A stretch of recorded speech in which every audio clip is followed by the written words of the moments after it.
Hello, everyone. Welcome to Monroe Saturday Nights. We are so excited to have you here. If you don't know much about us, my name is Anna Gregoire, and I am the performance coordinator for Monroe Saturday Nights.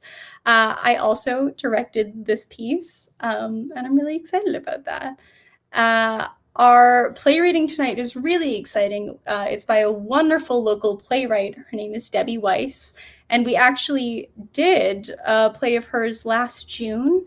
It was the first virtual performance we did, and it was a short play called Virtually Theater, and I directed that, and we recorded it, and it's currently on our website. So if you want to check that out, you can check that out there. Before we get going and jump in tonight, I just have a couple quick things that I want to tell you. First of all, I want to thank all of you for donating and coming to this performance. It's people like you and donations like yours that make us able to continue to do these performances. We really strive to bring a stage to local talent in Lexington, and we really strive to make performances accessible. So your donations mean a lot to us. If you are watching this as a recording and you would like to donate to us now, you can go to our website at monroecenter.org and donate to us there. Our next performance is going to be June 5th, and it's going to be at 7:30. It's going to be Jenny Sterling and George Larrabee. They're two amazing musicians, and they are going to play Mozart's Sonata in B flat for violin and piano. What they do is they play the entire sonata, and then they kind of dissect it piece by piece between themselves and with the audience. We had them a couple years ago, and it was a fascinating performance to really see what goes into classical pieces like that and listen to some beautiful music. That will also be online, so if you want to join us for that, that will be on our website shortly.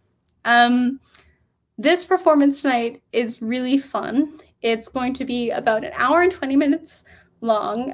There won't be an intermission. We're going to go all the way through. But at the end, we're going to have a little Q&A with the actors and the playwright. So if you have any questions for the playwright, if you have any comments, if you want to ask us anything, I'll give you an opportunity to write those into the chat and we can talk about it then. One of the reasons we do these play readings is to give local playwrights some feedback, so feel free to be part of that. I really want to thank the actors and the playwright that have joined us to be part of this. I think it's going to be a really fun night. So without further ado, I'm going to stop talking. I hope that you really enjoy A Revolutionary Encounter in London.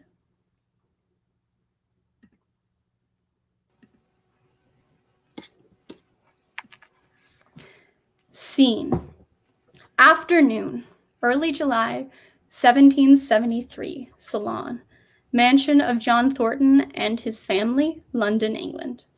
Thornton was a wealthy banker and friend of the Wheatleys. Phyllis Wheatley, aged 20, in a new and nicely made, albeit simple, modest dress of the times, in keeping with her station in life as an enslaved person, is by a small desk looking over the pages of a manuscript.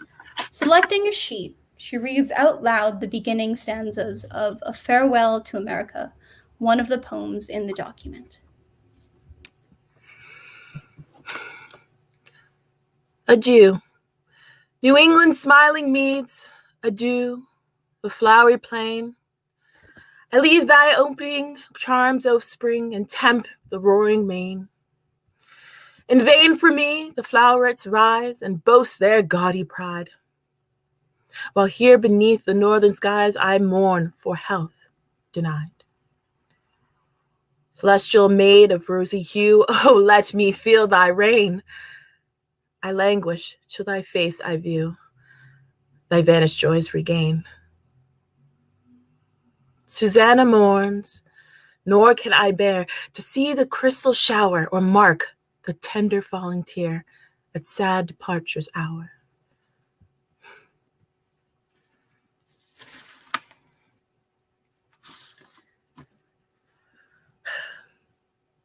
For thee, Britannia, I resign New England's smiling fields, To view again her charms divine, what joy the prospect yields.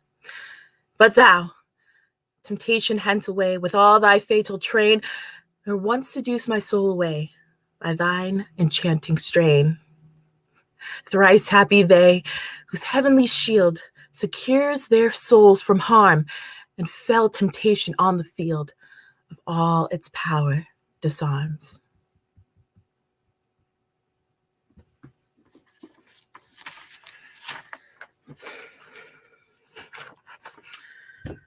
A Farewell to America. I wrote that poem almost 2 months ago, on the eve of my sail here to England, May 8th, 1773, on the packet ship London. In it, I express the full range of emotions evoked by the journey I was to make. I was filled with so much trepidation. I was leaving Boston, the home I have known for most of my life, to make a long, arduous trip across the ocean with myriad hazards. I had to push away the horrific memories that still haunt me of my first sea voyage many, many years ago.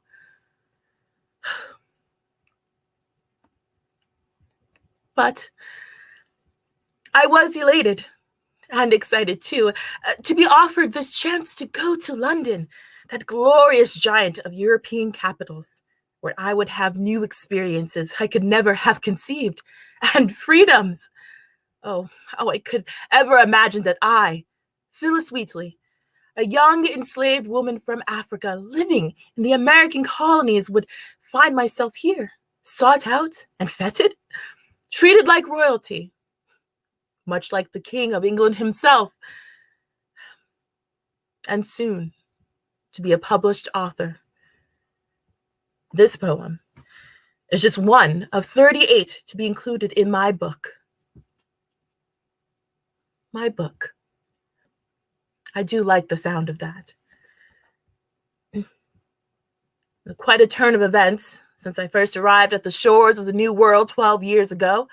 A thin, sickly child at the tender age of 7 or 8. My aged and educated guess is I hardly arrived with passports or papers. Acquired for a trifle, so concerned were the slave traders that I might drop dead before being sold. But I did not drop dead. I was nurtured and encouraged, thriving under the gentle and loving, yes, loving care of Susanna Wheatley and her family who owned me. Though not of their family, I held a special place in their household and hearts. The merciful hand of God was upon me, and fortune's star shone. For the bounties I received, my gratitude is unbounded. I dedicated this poem to my mistress, Susanna, who made this trip and everything else possible. It was she I had to most cruelly leave behind, she who has been much like a mother to me, and our parting was a very sad and difficult one. I hope I will do her proud here. As Phyllis reflects, Edwards, one of the Thornton family service, enters and waits with deference to be addressed. I am so nervous, Edwards. I know not why. You've had many persons of note come to call already, miss. You should be accustomed to it. He is just another. Oh, but such another. One of the greatest citizens of my country. Of everyone I am to meet here, I am most concerned about the impression I will make on him. You will win him over, miss, and just as you have everyone else. Remember, he too is but a man of flesh and blood. Thank you, Edwards. I needed to hear that. I know it must seem foolish. Not at all, miss. Has everything been made ready?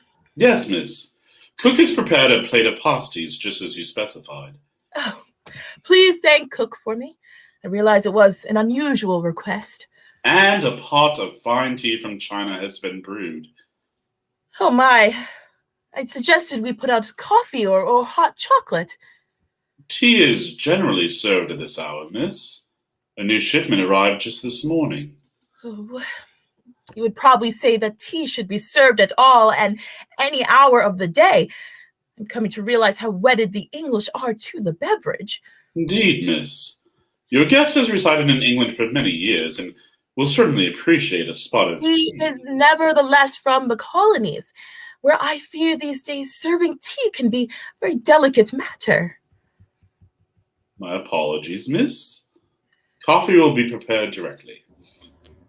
The sounds of a visitor at the front door off stage are heard. No time for that now. It seems our guest is a few minutes early. We will manage with the tea. Yes, miss. By your leave, I will show the gentleman in. Yes, please, Edwards. Edwards exits as Phyllis readies herself. Shortly after, he returns, accompanied by none other than Benjamin Franklin, age 67. Mr. Benjamin Franklin to see you, miss. Thank you, Edwards.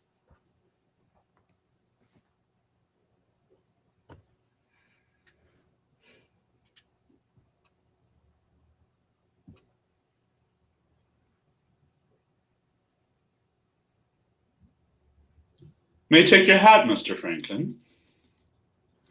Franklin passes his hat to Edwards, who then exits.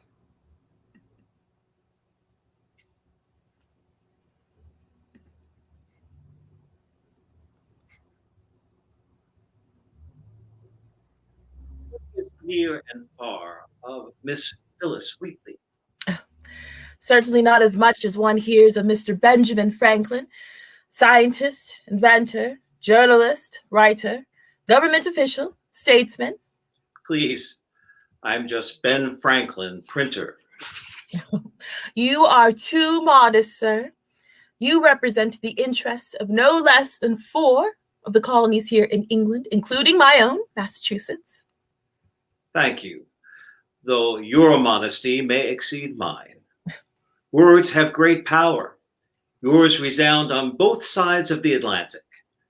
You may be the greater diplomat and statesman. You have captivated the populace and are the toast of London. My star seems to have dimmed lately in English skies. Oh, you are very kind, but you can hardly say. No, I will not let you deny it. Please, let us sit. Refreshments will be brought in presently. She indicates 2 chairs by a low table, and they sit. I had left my card for Mr. Nathaniel Wheatley, but apparently he does not condescend to descend. I hope it is not indicative of his disapproval of our meeting. You must not imagine anything being amiss. Young Master Wheatley, as all his family, has been nothing but kindness itself to me. With the retirement of his father, he is now responsible for the family's business. He's much engaged seeing to various aspects of their commercial interests, as well as a few personal matters. In any case, here in England, I am my own mistress, keeping my own schedule, seeing whom I choose, and acting on my own behalf as I see fit. Edwards enters, carrying a tea tray and a plate of vegetable pasties, which he sets down on the low table. Thank you, Edwards. I will serve Mr. Franklin and myself. It is my habit at home. Edwards nods and exits. Oh, my apologies, Mr. Franklin. For what? Oh, the tea. I can only imagine how news of the new Tea Act will be received when it arrives in the colonies. This, I fear, will be even less tolerable than the previous acts. We in Boston are particularly sensible of the issue. The women of the town will surely renew their promise of abstinence. I hope you will not misconstrue the choice of beverage to be a political statement on my part. Fear not, it will not be. Though I was never the hardened tea drinker as our Dr. Samuel Johnson here in England, who has declared that he amuses the evening, solaces the midnight, and welcomes the morning with it. Out of duty, I quickly became a devotee of coffee, frequenting many a coffee house. Coffee, which makes the politician wise and see through all things with his half-shut eyes. Ah, indeed. From Pope's The Rape of the Lock. Perhaps all involved in politics should be required to drink it. I cannot tell you how vexing this is. I have a confession to make. As much as I have become accustomed to drinking coffee, I do nevertheless enjoy a nice cup of tea now and then. I admit this only to you, Miss Wheatley. Your secret is safe with me. How do you take your tea, Mr. Franklin? With just a little milk, please. She prepares his tea, places on a saucer, and hands it to him. Oh, do help yourself, Mr. Franklin. Not to worry, they contain no meat. I appreciate your kind attentions. Delicious. Cook will be very pleased. How long have you forsaken meat? Most of my life. When a young prentice apprentice, I happened upon Thomas Tryon's book, The Way to Health, Wealth, and Happiness, which advocated one refrain from eating foods obtained from violence and oppression. I decided a vegetable diet was the more ethical and moral. I am impressed by these concerns, which are most kind and humane. Well, do not think me completely altruistic, Miss Wheatley. There were also practical aspects. Such a diet saves time in the kitchen and is much easier on the purse, allowing me to buy and read more books. Ah, I see. The most mercenary motives imaginable. A person who treats animals with such consideration must treat his fellows no less well. Well, I would never kick a dog nor whip a horse. However, I have been sorely tempted to do violence when greatly abused by Parliament.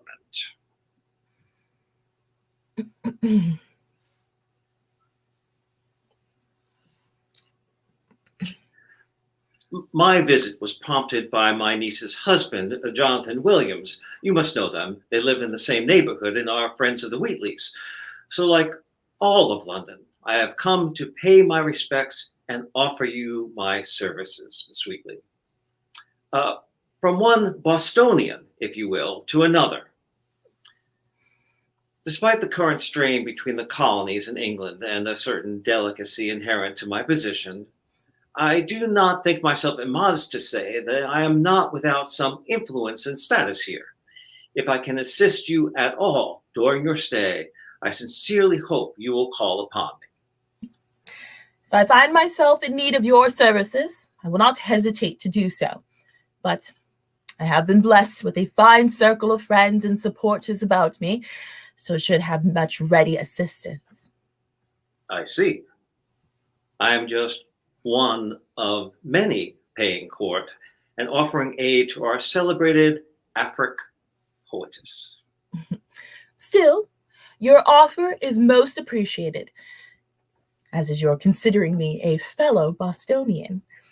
Although not born in Boston like you, I have lived most of my life there, and it has come to be my home.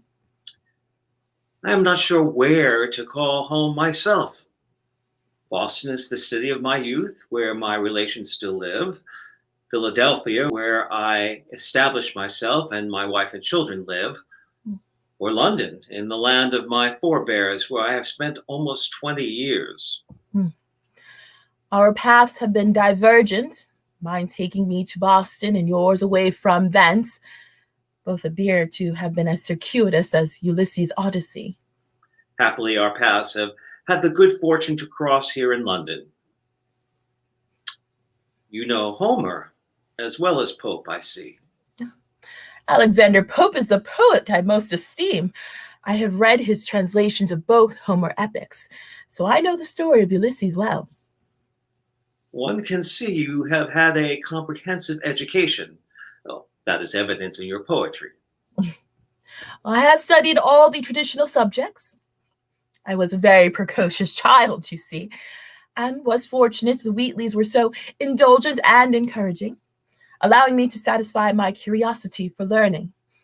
As soon as I knew English, I started to read scripture and the myths of ancient Greece. Fine places to begin.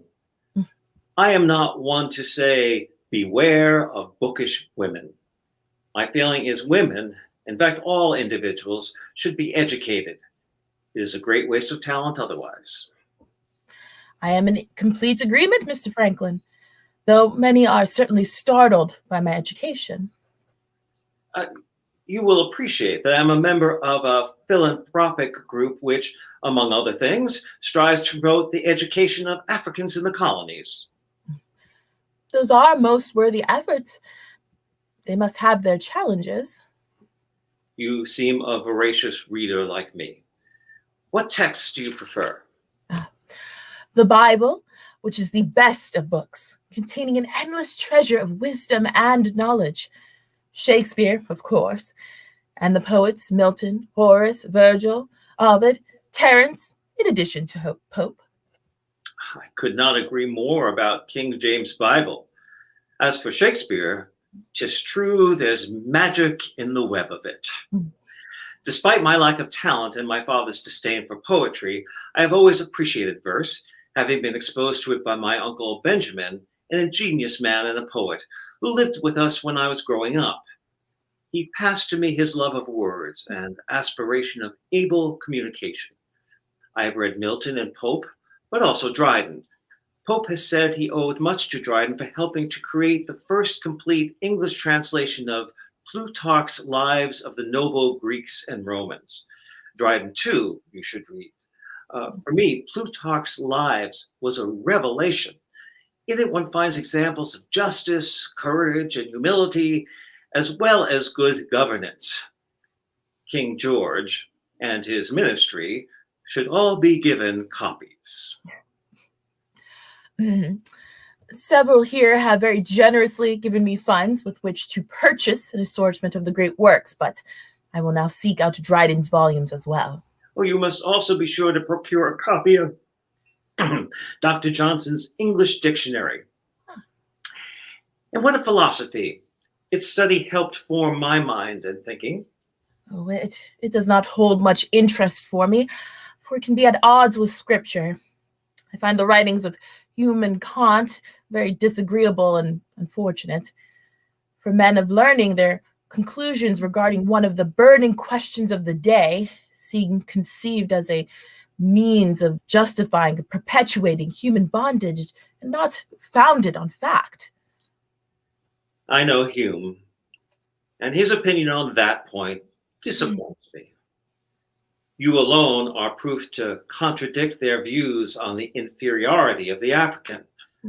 Earlier this year, my friend and fellow Philadelphian, Dr. Benjamin Rush, published his Address Against Slavery in the Colonies, citing only you as example and hailing your singular genius and accomplishments.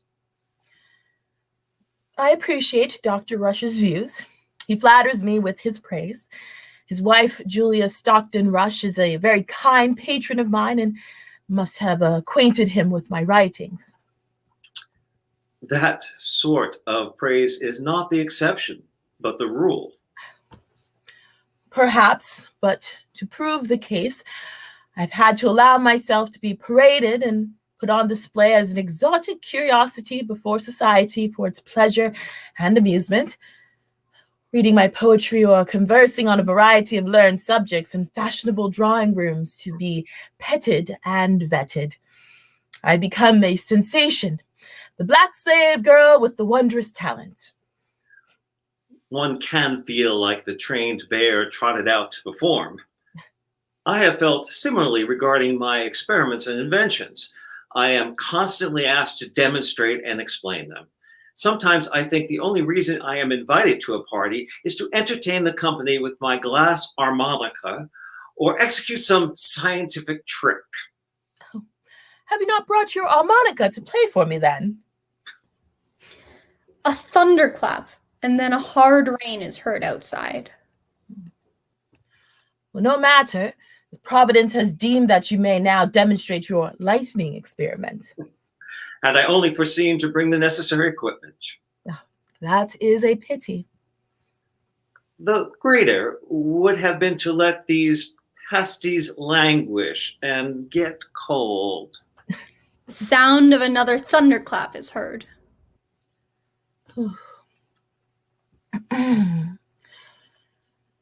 Provoke no more Jehovah's awful hand to hurl its vengeance on thy guilty land. He grasps the thunder and he wings the storm. Servants, their sovereign's orders to perform. The storm has been brewing the past several days, now announces itself with the ferocity of the war of the Titans. Another storm, greater than this, is brewing, I fear. That, as with everything, is in the hands of God. Perhaps it will still take the efforts of men to resolve the great matters of our society. And those of women. Those lines you just recited are unfamiliar to me. Are they from one of your poems? Yes, from Goliath of God. Ah, the story of David and Goliath from the book of Samuel, if I am not mistaken. Yes, chapter 17. We are much like David, you know, preparing to face our own Goliath, that is, England. What do we have to fear then? Look what happened to Goliath.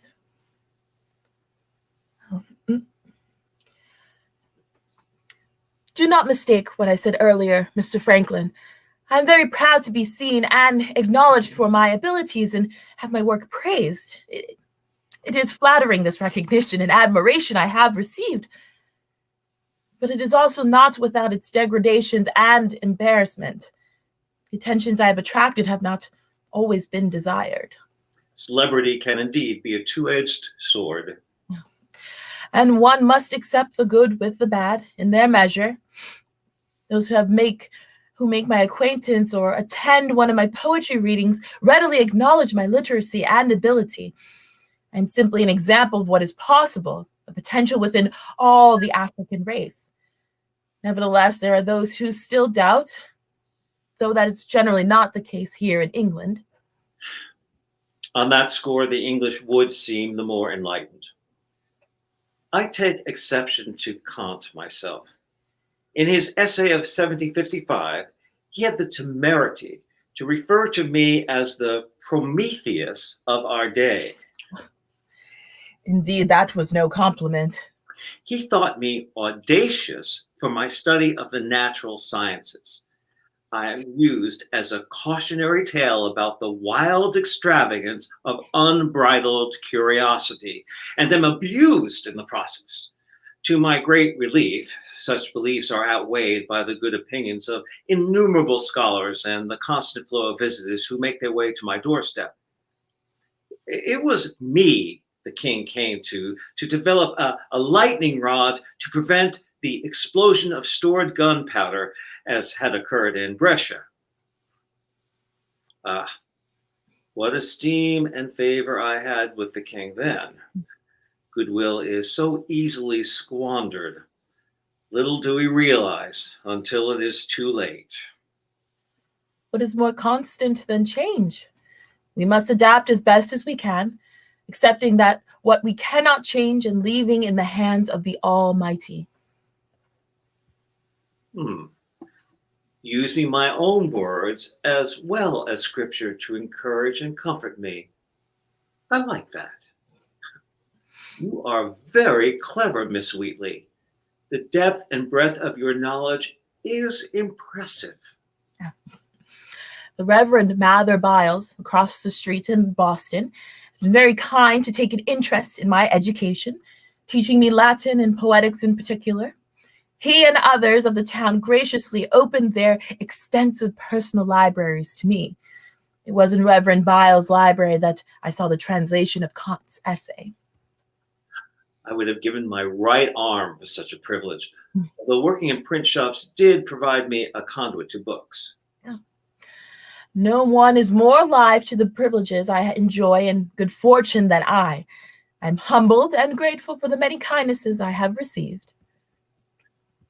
What induced you to write?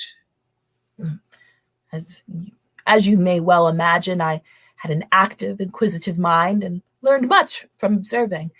That is how I first came to understand English. Seeing others composing words made me esteem it in a valuable art. And your preference for verse?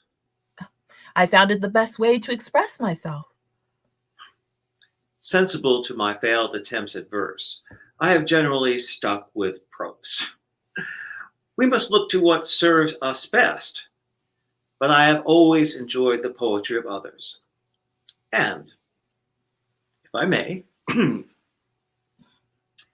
imagination, who can sing thy force, or who describe the swiftness of thy course, soaring through air to find the bright abode, the imperial palace of the thundering god? We on thy pinions can surpass the wind and leave the rolling universe behind.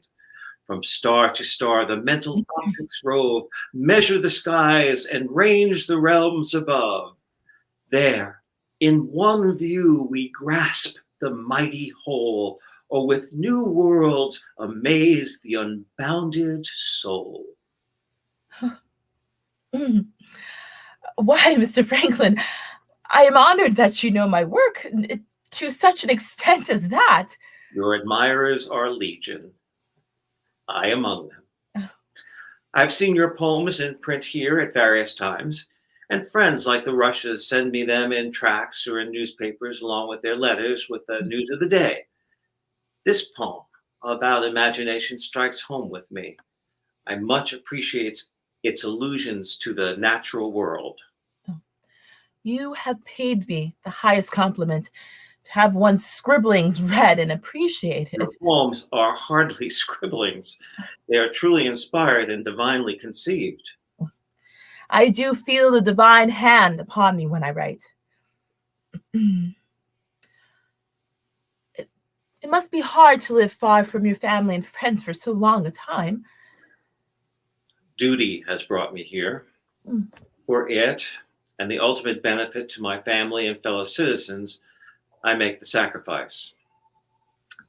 And one does make new friends, as you yourself know.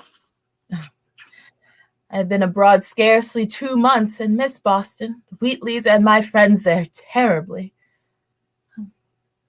Oh, you know, I can see the Franklin family box from where I sit in Old South Meeting House. You're a member of the congregation?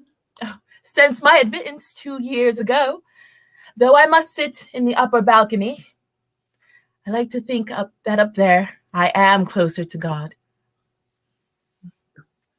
I was baptized there the day I was born, when it was the Cedar Meeting House. Well, before its fine replacement was built. That January of 1706 was so frigid that the minister had to chip away the ice to get at the water in the basin. Perhaps that was an omen about how I would take to religion, as it has left me a bit cold. You at least were able to decide for yourself. I hardly had any say about it. We don't always have as much say as we would like in what concerns us personally. I could give or take it now. It is something long done and no longer signifies. The irony is that my father once thought I might have a clerical career and planned to send me to Harvard to study divinity. But my youthful impertinence and religious skepticism caused him, fortunately for me, to reconsider, not wanting to waste his money. You think very little of religion. To my mind, religion serves little purpose and may cause harm. You know the lighthouse on the small crag of a rock that marks the entrance into Boston Harbor? Yes, Boston Light on Little Brewster Island. When I was growing up, the keeper was a certain Mr. George Worthylake, an apropos name for the worthy man in such an occupation. He lived there with his wife and daughter, servant and a slave. The family was very religious, and despite the distance and peril, traveled across the bay to Boston each Sabbath. Early November 1718, on the way home from attending church services, after transferring from their sloop, Their canoe capsized, and all 5 were drowned, along with a friend who was visiting them. The Boston newsletter called it an awful, lamentable providence. I say it was a damnable providence. Certainly a terrible tragedy, but it must have been God's will. I do not understand a God who can will such things to happen, particularly to those having just observed his Sabbath. I was 12 at the time and working in my brother James's print shop. He asked me to recount the story of the lighthouse tragedy in a ballad that he would print in his newspaper, the New England Courant. But as I have said, I did not have the talent for verse, and what I wrote was wretched stuff. You, Miss Wheatley, would have done the family justice with one of your beautiful elegies. Had I known of the family and its tragedy, I would have readily composed some verse. These are sad and pessimistic views you have on religion. Perhaps I am too much the pragmatist. By the time I was a young man working as a printer in England, it may have seemed to some that I had become an atheist. Later, others thought I must be a Quaker because I lived among so many in Philadelphia. But not so. I am a thorough deist, believing in a supreme being who neither meddles nor interferes with the universe. Is that all you believe in, sir? I believe in hard work, temperance, and self-control. My feeling is one should always try to do good. I am a free thinker, and I think that being one may be incompatible with religion. Religion has done much against science. One need look no further than Galileo for an example of the sort of harm that may be done. He was persecuted by the papal hierarchy, and his discoveries suppressed. Is that the fault of religion or man? I only suggest that it be one's prerogative to determine one's views and practices concerning baptism and all else. Yes, certainly there should be free will. Still, it is man's imperfect nature that requires God's guidance. If Christ did not think it's necessary, he would not have commanded his disciples to go and baptize all nations in the name of the Father. The day of my acceptance to the congregation and baptism was one of the most joyful and a necessary step for the health of my body and eternal soul. You are very pious, Miss Wheatley. And that surprises you. Under the circumstances, yes.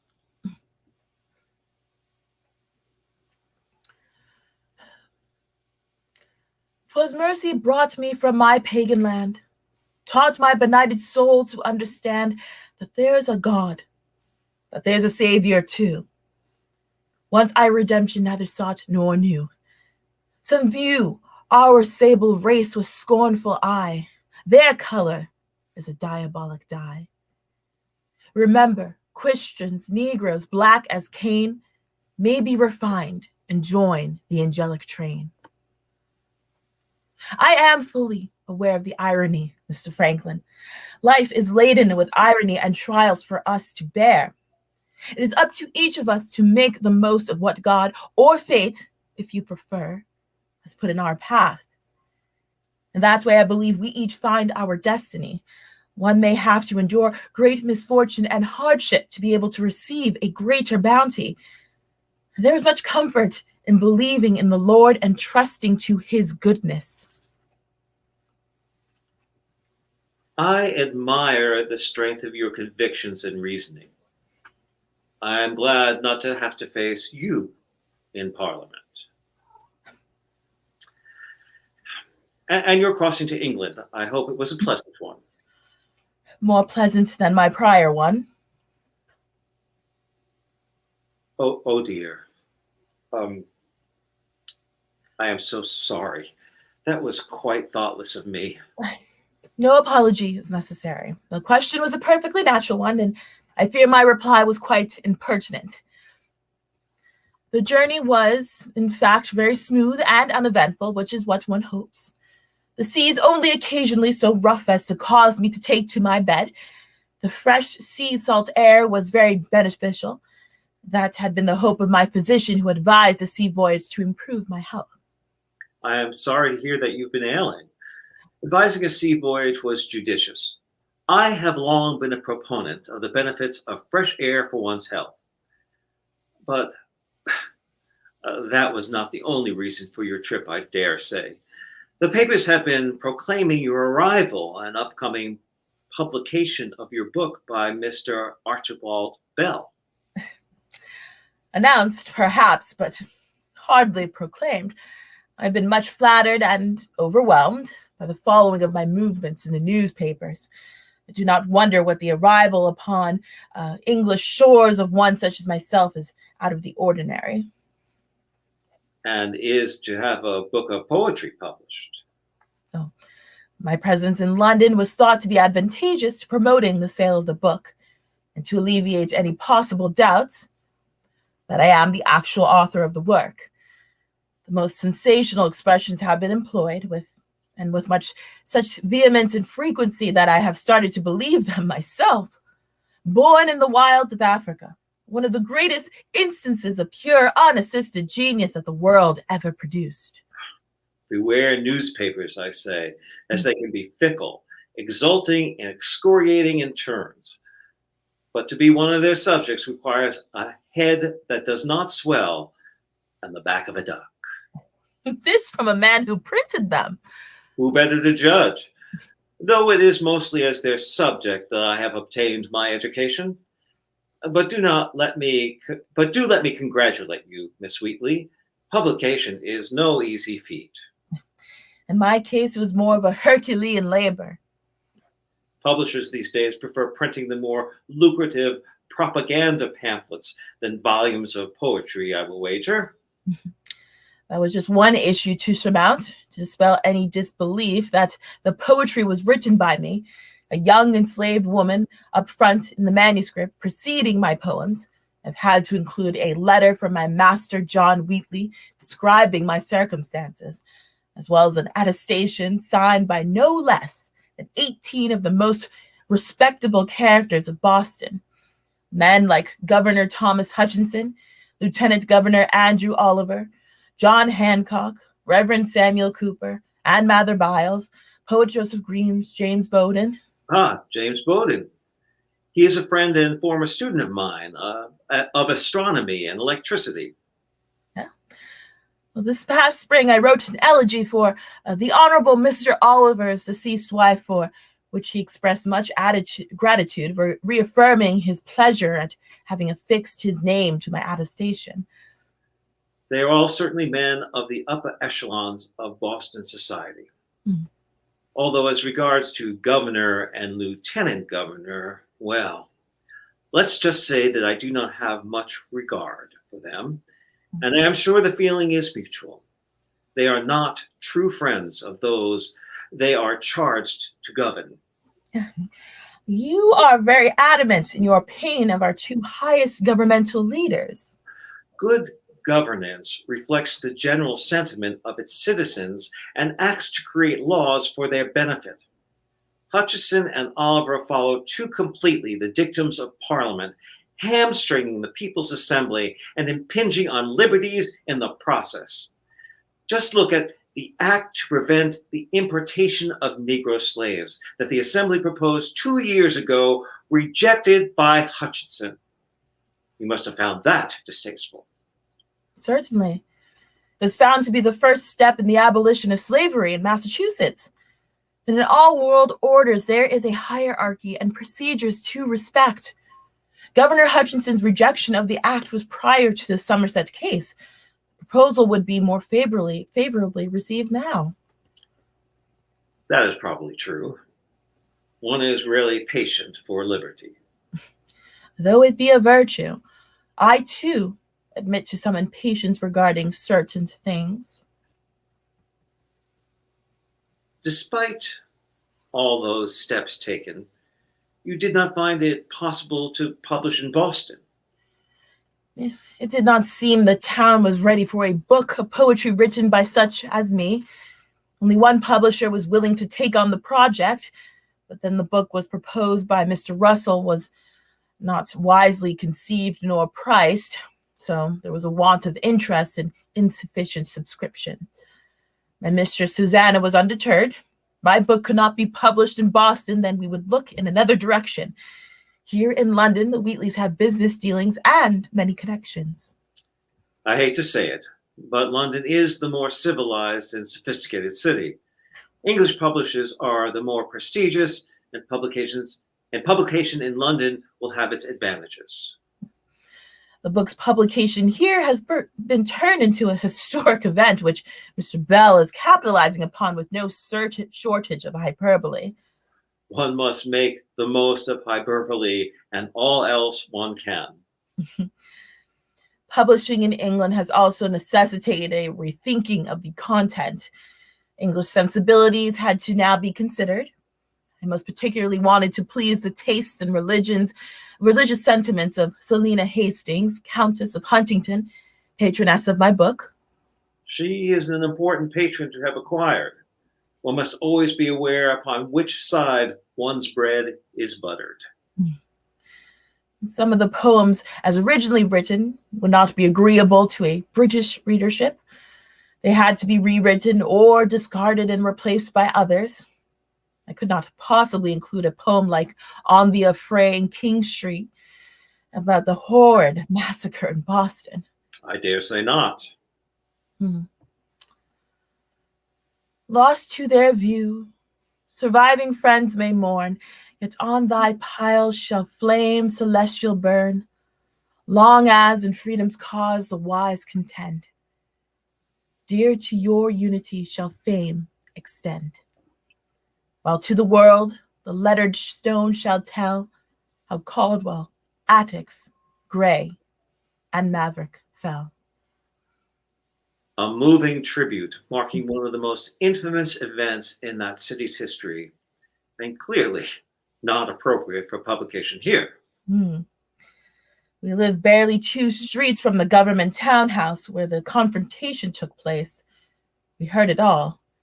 It was impossible to do otherwise, and it was terrifying. I had not been so frightened in a very long time. The loud shouting, the terrible sound of muskets firing, the cries and screams after. Sleep was unimaginable. The bells of the churches tolled all night long. The whole city was in uproar and frenzy. We of the colonies were outraged to hear the news of the bloody massacre. It and subsequent events have dominated the news here. Such acts sorely test our union with England and make my task all the more difficult. A man of African descent, Crispus Attucks, was the first to be martyred that day. The very first was an 11-year-old boy named Christopher Snyder, killed just 2 weeks prior. For him, too, I wrote a poem. In heaven's eternal court, it was decreed how the first martyr for the cause should bleed. The dramatic and tragic have always incited my muse to create. Thousands came out to attend the funerals and see the martyrs laid to rest in the granary burial ground, Reverend John Lathrop delivering a fiery condemnation of the brutal slaughter. Innocent blood crieth unto God from the ground. It crieth for vengeance. The path to liberty tends to be a bloody one. On the other hand, I have most assuredly included my poem to the King's Most Excellent Majesty in praise of his wisdom in repealing the Stamp Act in 1768. He had the intelligence, at least, to realize the folly of that. Convinced by the conviction of your words, we of Massachusetts are indebted to you, Mr. Franklin, for your representation. I hope I may perform my task with some sagesse and finesse. Still, it has been much like threading a needle wearing mittens. I had believed that by compromise, mutual understanding and respect, we would be able to convince Parliament to grant its accord of the colony's rights. and with these rights assured, contentedly remain nestled in the bosom of Mother England. For I do not believe obtaining the colony's rights must require severance from England. I love each well, and I believe we are stronger together than apart. After the king's coronation in 1761, I cheered as loudly as any other. I thought he would be a virtuous and sincere ruler, and his reign a happy and glorious one. But I have been sorely disappointed. The king and parliament's governance of the colonies has not been without its blunders. Let us hope they say reason and treat the colonies with a more just hand. Otherwise, What do you foresee? that we will go on injuring and provoking each other till the only possible conclusion is reached: revolution. For revolutionary fervor is charging the air. If Parliament and the king persist in their course, then they will most certainly lead us into war. Surely you will be an instrument for restoring harmony. Like my harmonica, Mm. I would be the most happy to see harmony restored, no matter who the instrument. But I have used all the smooth words I can muster, and I'm growing tired of meekness when I see it is without effect. I have observed that to kick a little when superiors are much in the wrong can occasion consideration. There is truth in the saying that if you make yourself a sheep, the wolves will eat you. The situation seems to be coming to a head, with both sides refusing to give an inch. Although the omens are inauspicious, I do still retain some hope that this latest contest between Massachusetts and the British government may be resolved. Strange indeed to think that I, who ran away from Boston for its conservatism, 50 years hence have joined myself to it in support of its rebellious cause. How came you to leave Boston? That is quite a tale. The long and short of it was that after a childhood that passed very sweetly, my life began to have its oppressions when it came time to find an avocation.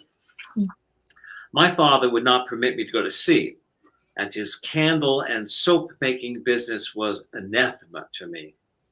A fitting trade for a bookish lad as myself seemed to be printmaking.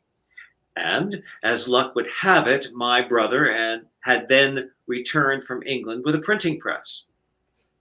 But I came to feel my apprenticeship much like indentured servitude, so tyrannical that so tyrannical was he and resentful of any rival pen. Looking back now, I think I may have been too saucy and provoking. At the same time, my more liberal ideas regarding religion were irrevocably out of accord with those of my parents. There was nothing for it but to throw down my shackles and leave town.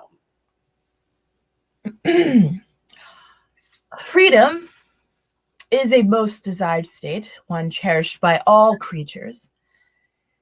It is interesting, is it not, that citizens of the colonies seek the liberty that they deny other beings on their shores. That is something the English marvel at. I have a great sympathy for enslaved persons, as you see from my efforts to educate the Negro. Oh, yes, and it pleases me to know this. It seems incongruous how any Christian society can perpetuate such a cruel institution. Yet there are a number of biblical precedents for slavery in both the Old and New Testaments. The Bible neither advocates for nor justifies slavery. It simply records its historical existence.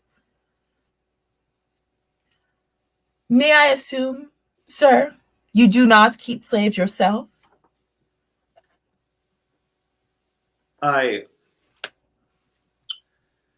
Well, to be honest, Miss Wheatley, I do have one, Peter.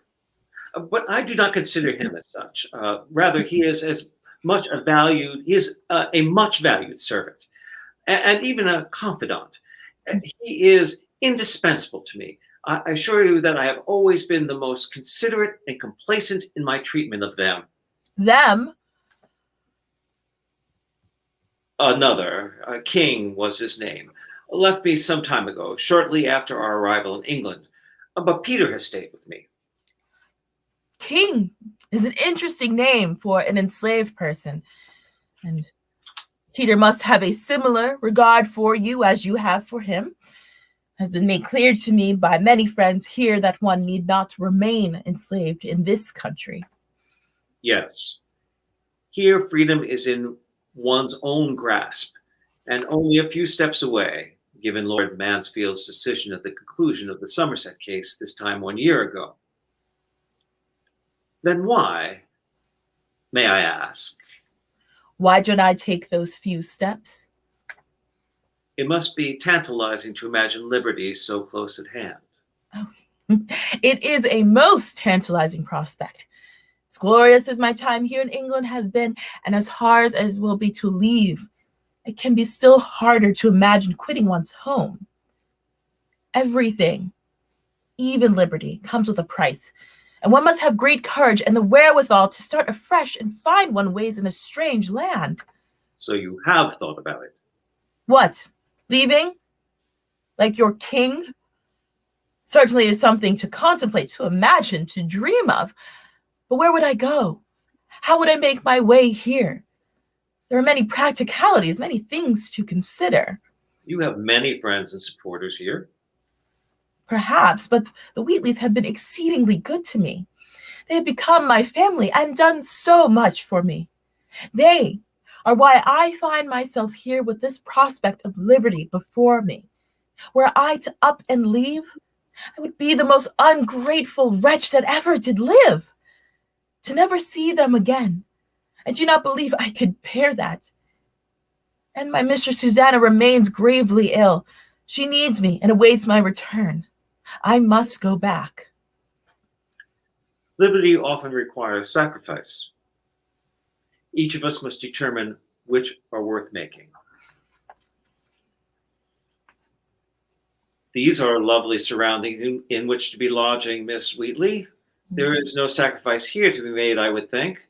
Mr. John Thornton is one of the wealthiest businessmen in London. I know him only by reputation. You certainly have friends in high places.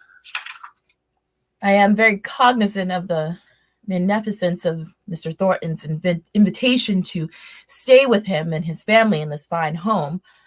He's a generous Christian and a good friend of the Wheatleys.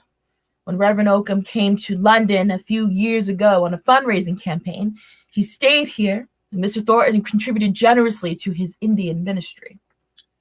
I think I can see how you came by your patroness.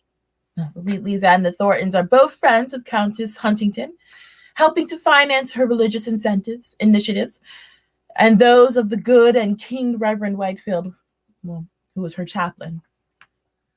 Ah, yes. The preacher of the Great Awakening. I knew Reverend Whitefield.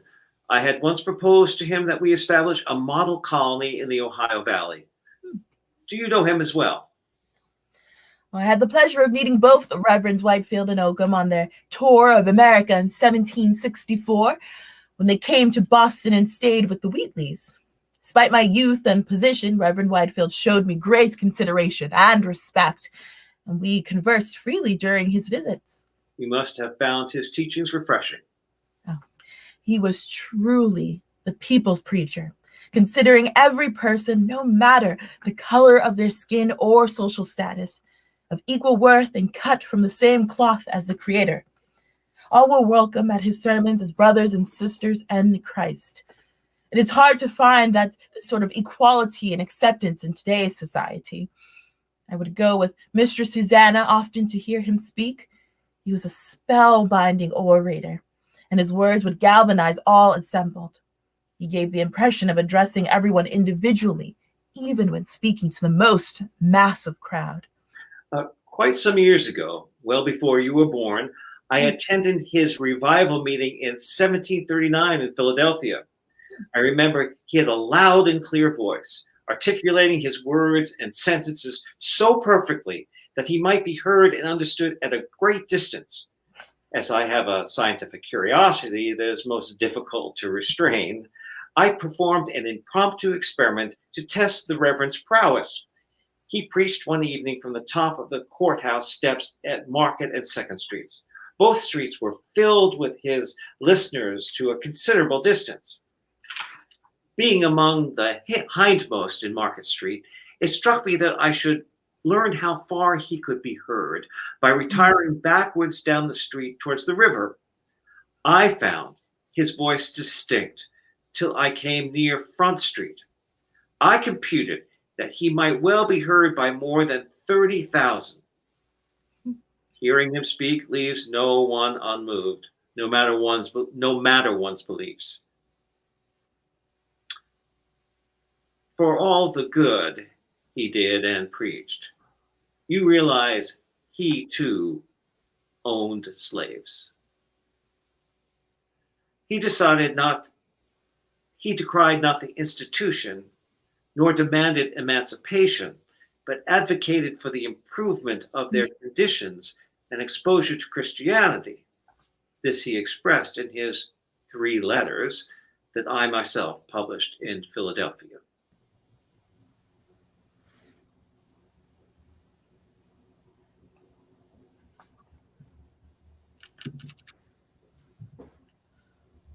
More tea, Mr. Franklin?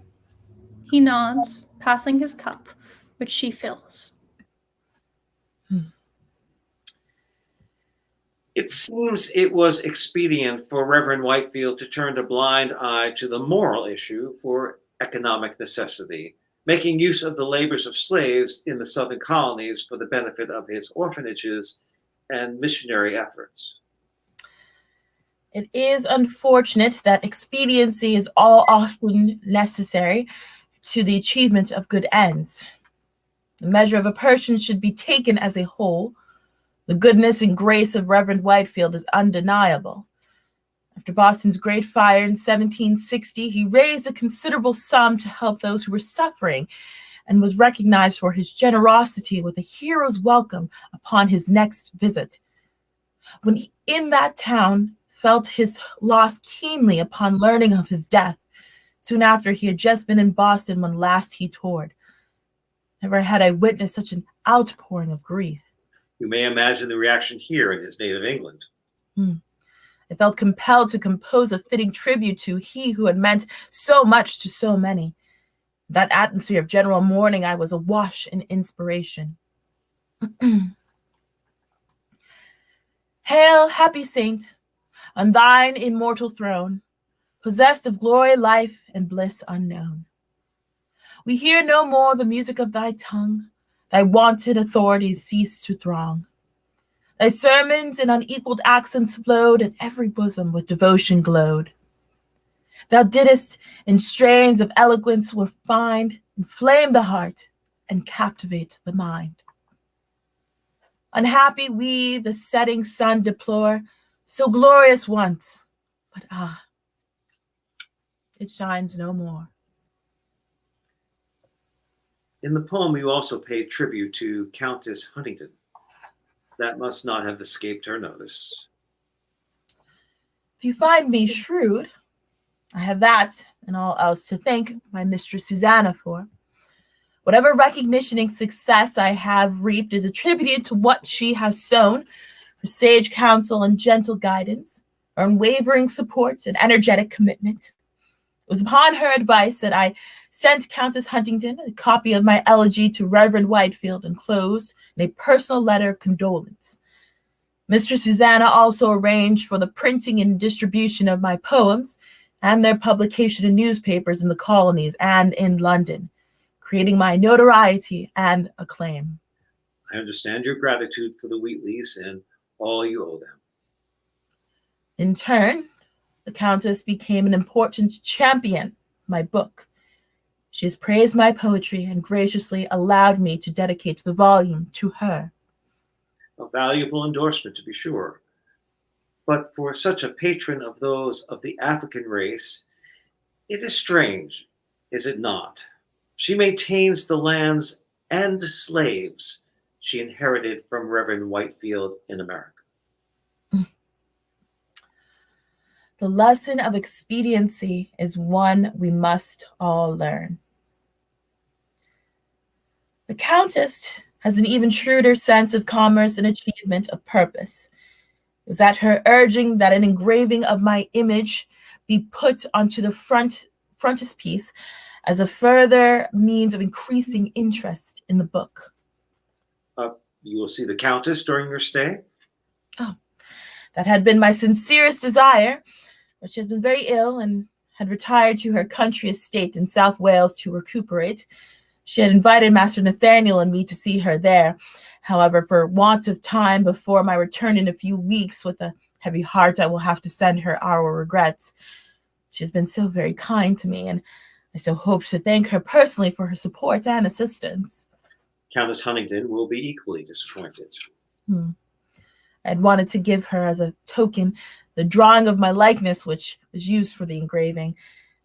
It will now have to stand in for the reality. Phyllis goes to the desk to extract from the manuscript the drawing to show Franklin. A very fine likeness indeed. Who is the artist? Scipio, a young man also of Africa who serves the Reverend John Moorhead. To show my gratitude and in tribute to his talent, I wrote a poem to him.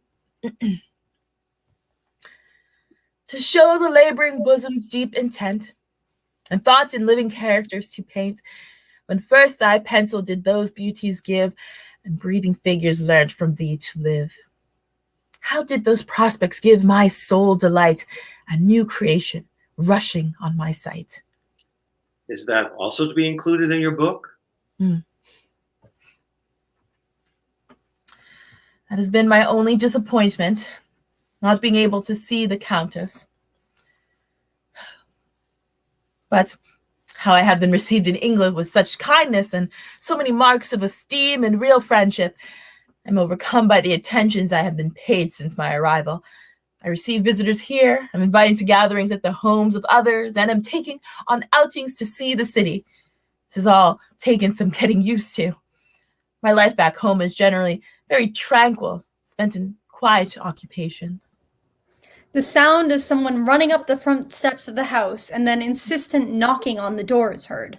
A moment later, there is a tap at the entrance to the salon, and Edwards enters.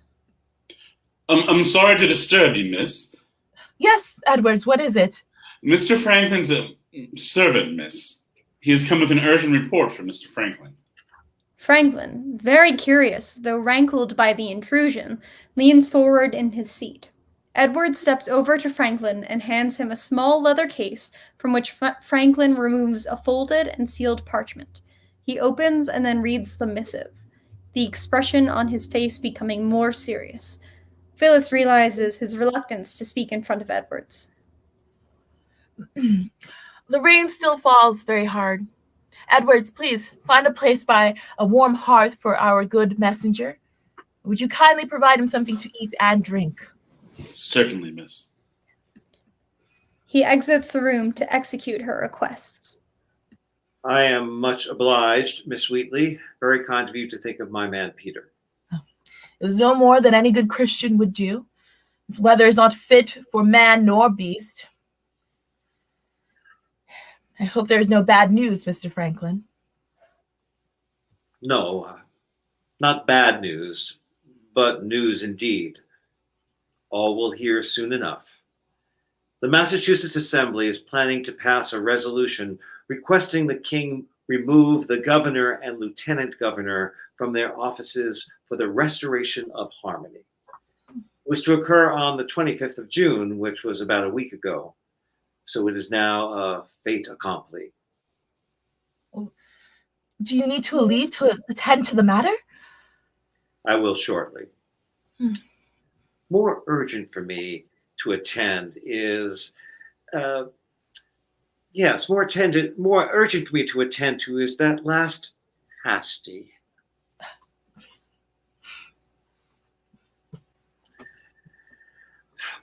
London is the antithesis of the colonies.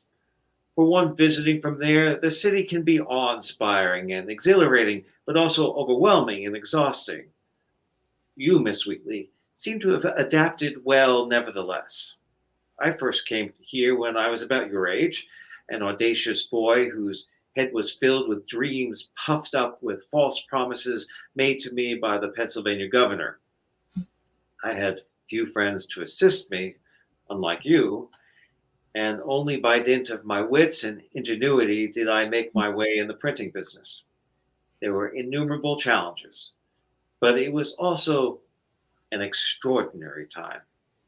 I stayed for a year and a half before returning to Philadelphia, enjoying much of what the city had to offer. One should take advantage of the opportunities that come one's way, I believe. I need not tell you that. You have already had the chance to become acquainted with some of the local society? Yes. This week, Lord Lincoln visited me here in my lodgings with the famous botanist, Dr. Solander, who had accompanied Captain James Cook on his expedition around the world.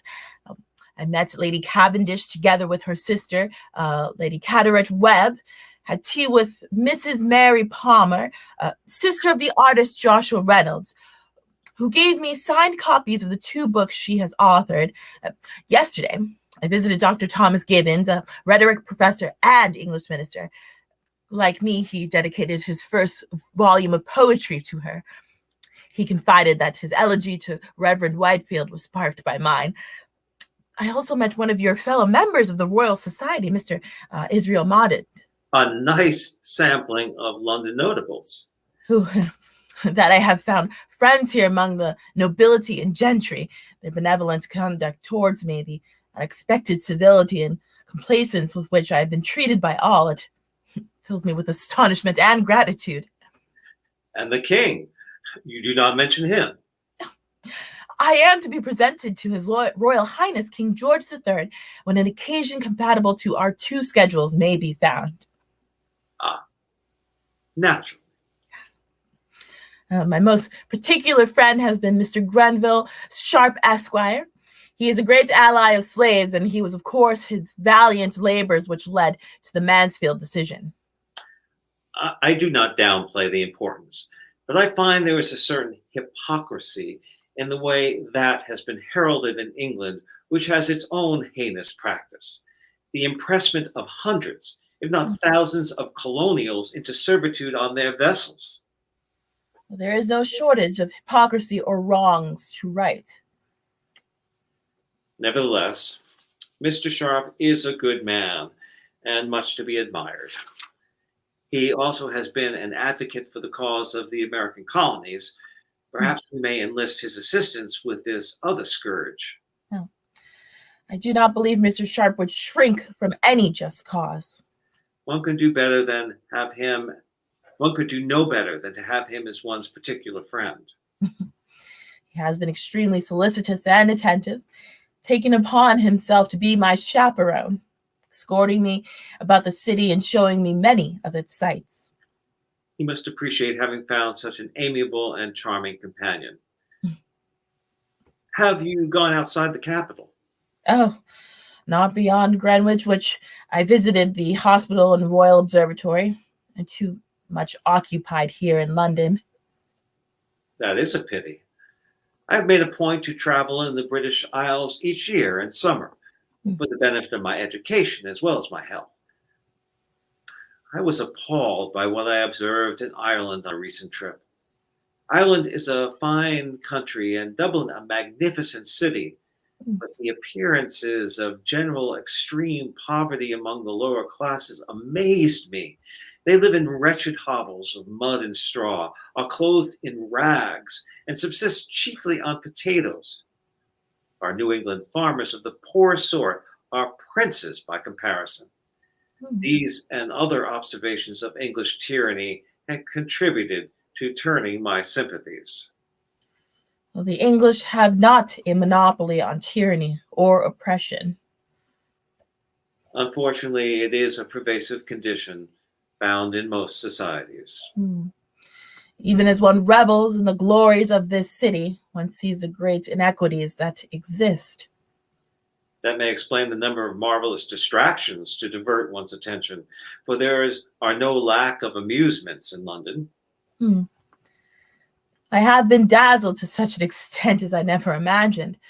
Each day I'm more astounded than the last. Have you been to the theater?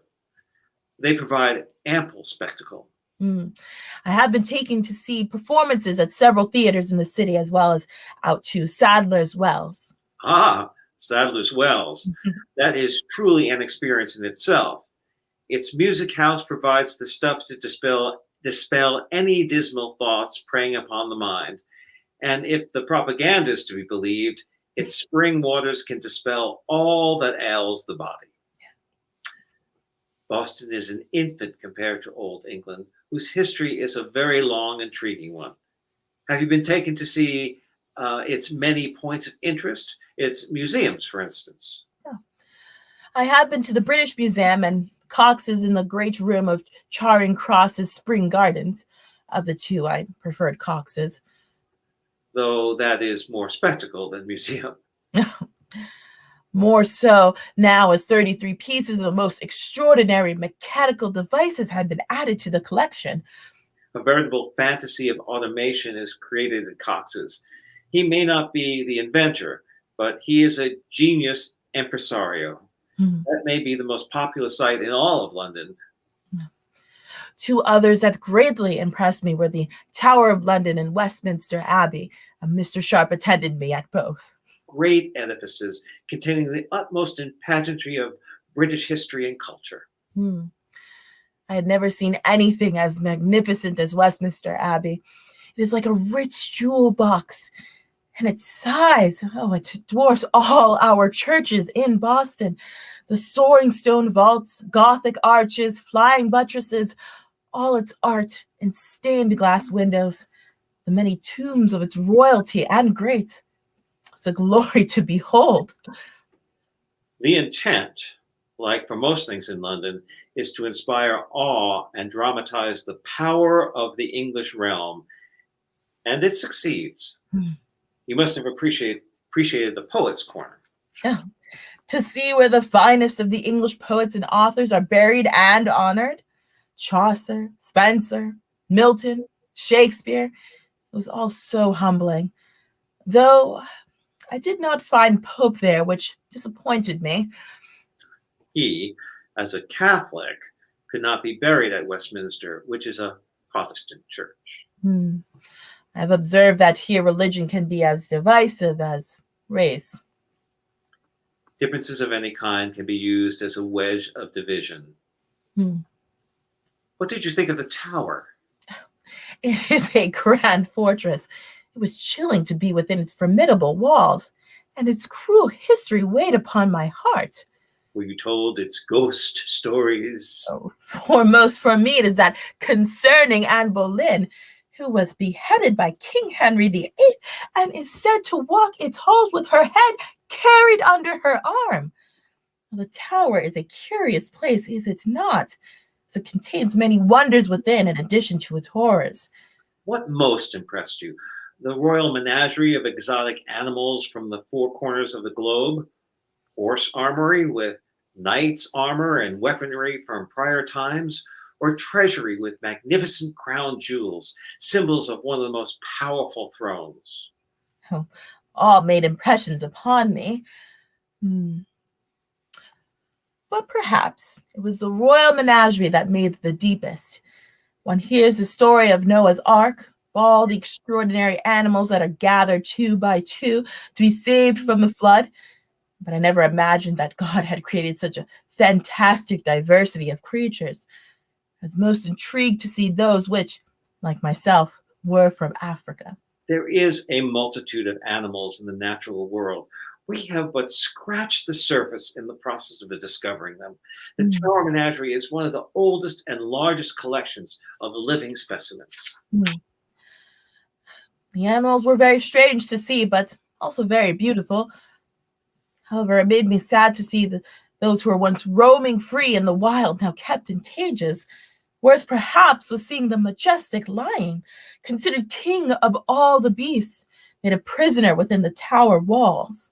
You forget their great scientific value. Much can be gained from having them here so that we may see, study, and appreciate them. The cages are for their safety as well as ours. They are well cared for. Do not fear.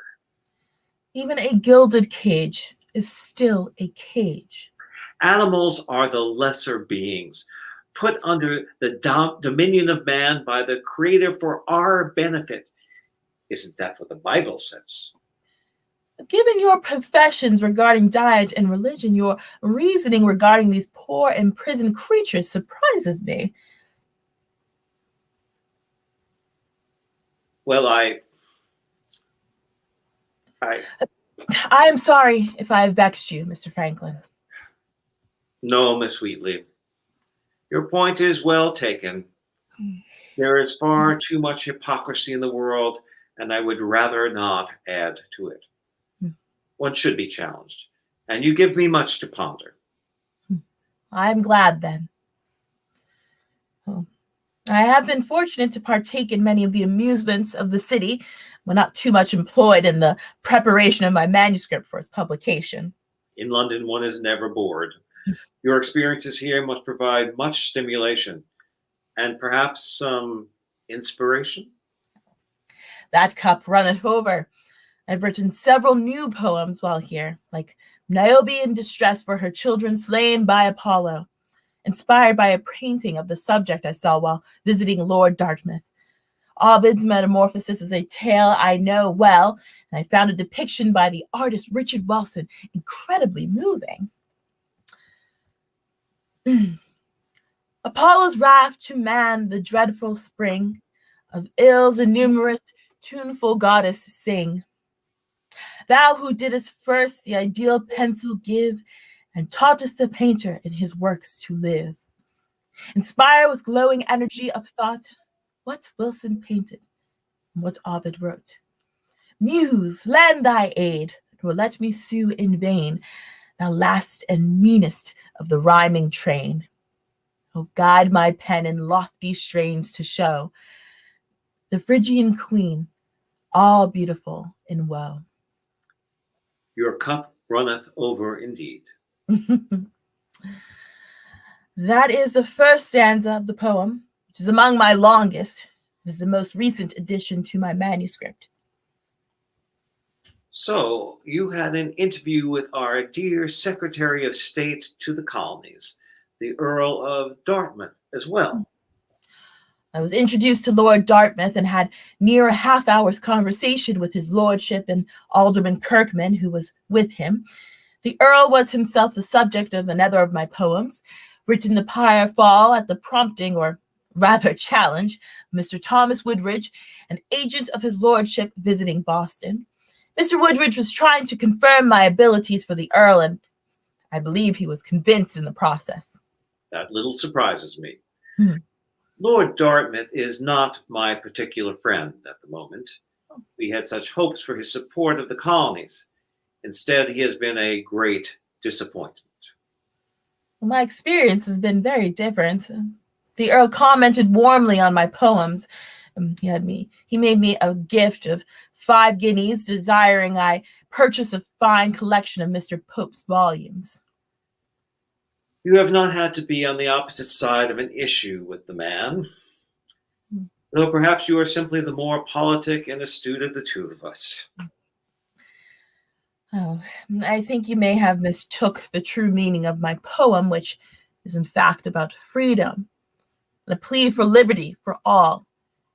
We had been hearing much about Lord Mansfield ruling in Boston at that time. Its ripples will surely be far-reaching.